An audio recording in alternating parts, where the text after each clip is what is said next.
Hey Internet, I'm Gunter with MiniMishaps Games, and today I am going to be unboxing the Frostgrave Ghost Archipelago Snakemen. Make sure to stick around to the end to see how they turn out. And this is my very first set of miniatures on Sprues, so it'll be an adventure.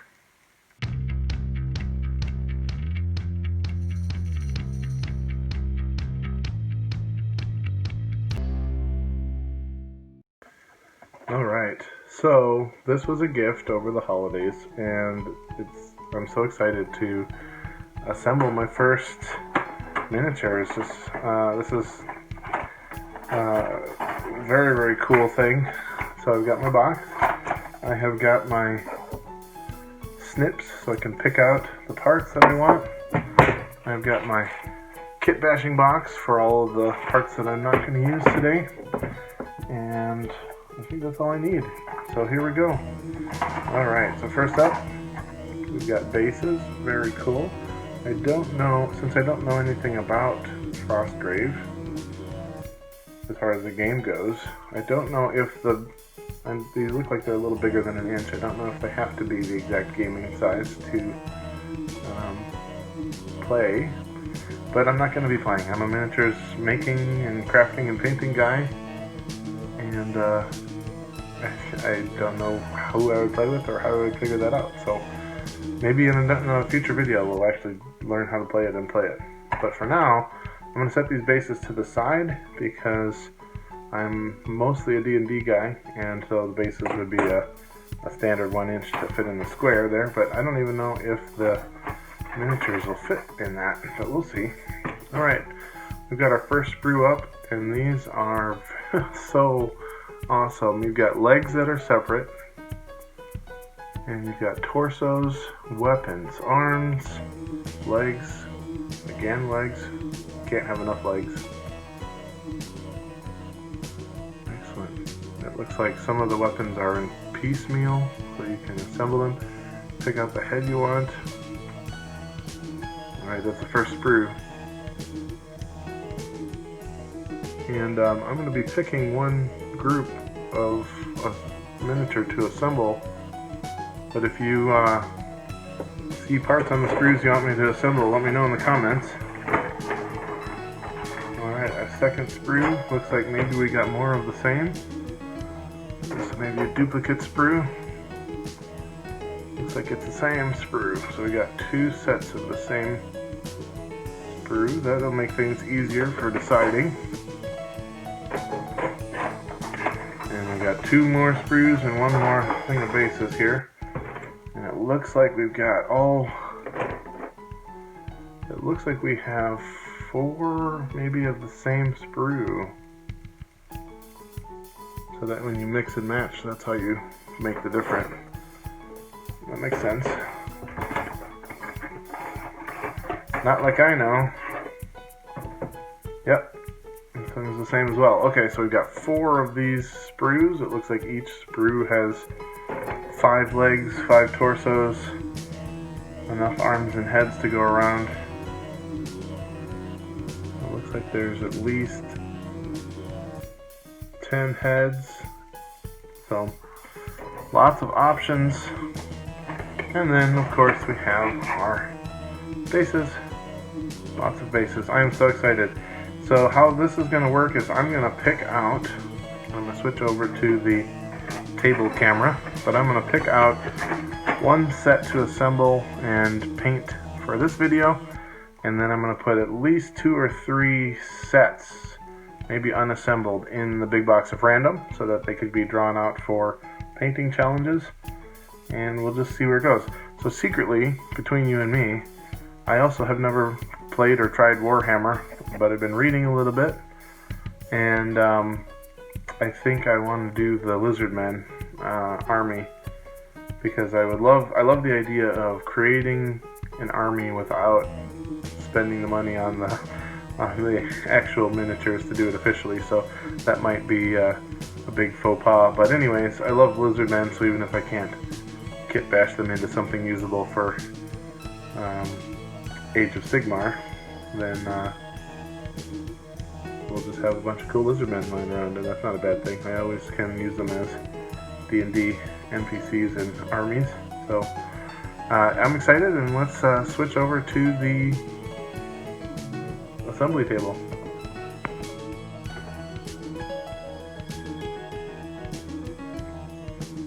Okay, I have decided that I'm going to clip out one, and I'm going to leave one on the sprue, so that I can see if it's easier to paint them or assemble them first. So we'll be doing up 2 of the lizardmen for this video. So the legs all pretty much look the same. They're all wearing the same kind of cloth skirt and optionally leather boots or no boots. The torsos are all pretty much the same as well, so I think you get your customization in the heads and the hands. So we're going to do one that is, the simple one will be this one that I'm clipping out now. We're actually going to leave him unarmed for the time being, and just see how that assembly process goes before assigning him which weapons he'll be using. So, this is much tougher plastic on these sprues than I anticipated originally. You know, you think with board game pieces that they just sort of fall out of these, the cardboard or the plastic sheets, and but these sprues were definitely not going anywhere. There's definitely no chance of losing any pieces until after you've cut them out. But I've got my kit bashing box, and so I've got all the legs together, separating left and right arms, all the heads, and the extra torsos. So I'm going to put the rest of this in fast forward for you guys.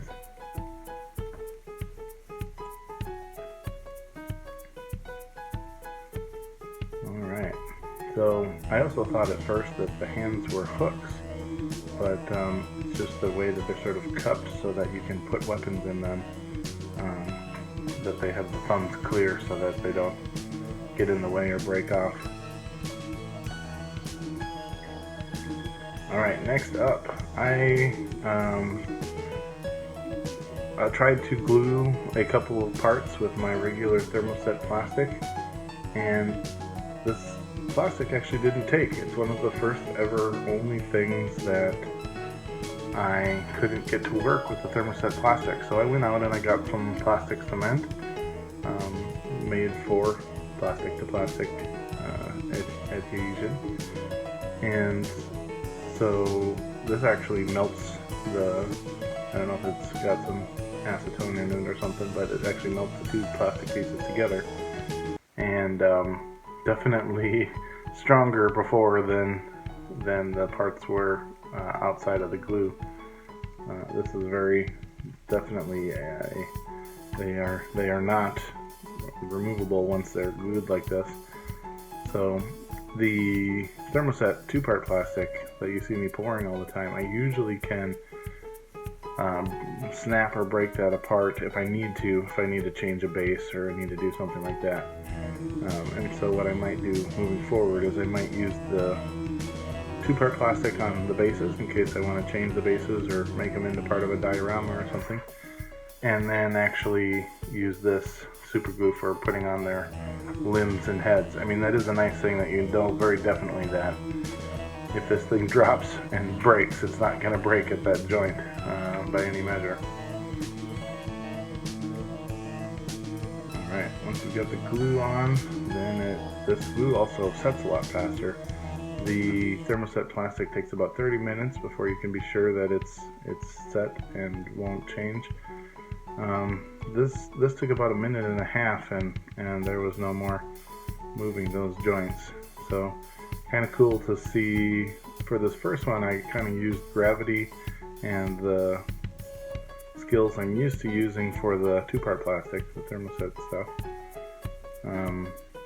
And when I say thermoset, I mean it's usually Alumilite, and the 2-part plastic is for models, model cars and planes and trucks and stuff. So it's from that section of the craft shop.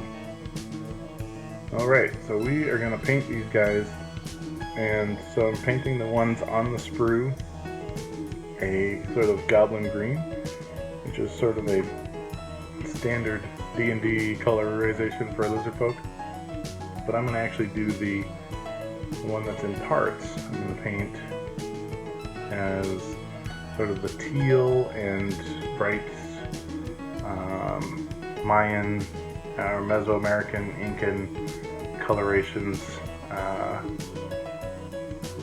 because eventually, if they're going to be part of that unofficial Seraphon army, Seraphon, I don't know how to say that, Age of Sigmar Lizardmen army, that's their coloration is more of a blue-green. So we're going to do one of each. So essentially we'll have the one from the sprue will be for D&D, and we'll use the other one for D&D and just have that be a teal one. So for what I'm using it right now, there's the Age of Sigmar is a long ways off. I have no idea. I don't have any local group that does it. So so mostly it's going to be D&D for a while, and so we'll just plan on making adjustments if and when that time comes. Same goes for the bases. I'm going to do the green one in the base that matches, that came with it. This one on the sprue is going to be on a Frostgrave base, and then I'm going to pour the base, a 1-inch standard base for the teal one. Alright, we're painting up that sprue, and here comes the speed.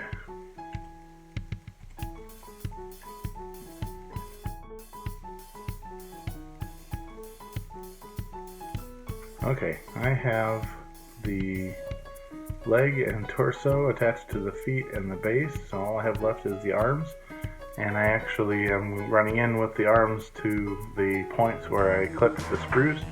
So I've actually never removed mold lines before, but this is essentially the same thing. I'm going to have to remove these sharp bits because right now they're keeping the connection from forming between the arms and the body. So we'll remove those little sharp plastic pieces. And it's kind of, the sprues are it's probably that trade-off with wanting to not make sure they don't break off or rattle around in the box, that they're permanently part of the sprue until you cut them away. So my little carving knife is working pretty okay. Like I said before, this plastic is harder than the 2-part plastic when I pour it. So that other plastic carves really nice and gets smooth really easy. But we've got our, so we're going to be putting the arms on here, and I'm going to get you some more fast speed.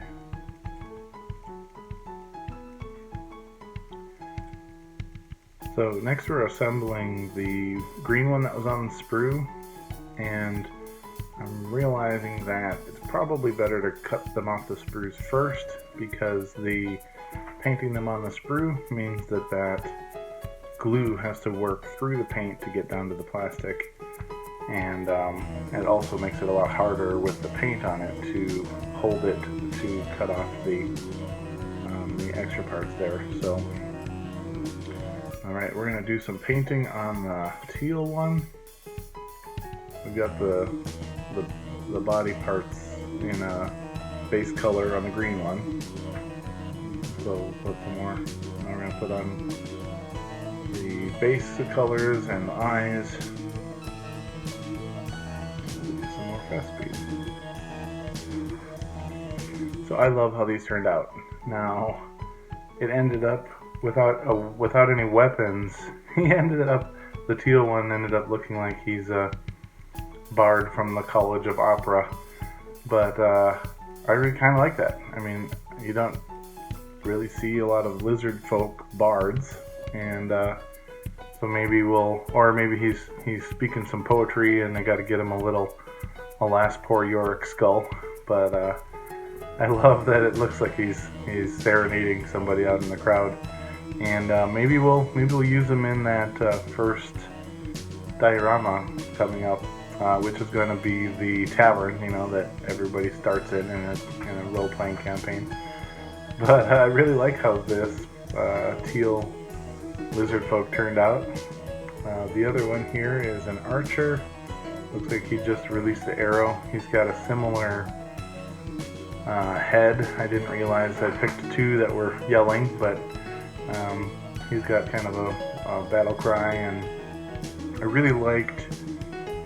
So the build on these is very far forward of the center of weight, so I've kind of dropped their hips back and rolled their ribs forward so that it straightens them upwards a little bit, and doesn't make that head look like it's at a 90-degree angle up from the body as much. But it means that in this case I had a shelf where the hips were sticking out, and I was able to set the quiver of arrows on that shelf, and so it glued in both surfaces and ended up actually holding the piece together really well. So I like how this one turned out as well. This one's on the bigger base that came with them, and it looks like there is a little bit of wiggle room, so if I want to take it down to a 1-inch base, it'll probably fit on that okay. So, but this has been Frylights, and so last week was the first Friday of the month, which means we had our review of the previous month. We did our 30 minis in 30 days for December. And that means next week is the third Friday of the month, which is actually our RPG related projects for the Frylights. So you can look forward to that next week. If you like this video, please subscribe, hit the like button and the bell. And if you can support us, we really appreciate it on Patreon or buy me a coffee. And that is the video for today, and we'll see you guys all next time. Thanks, Internet.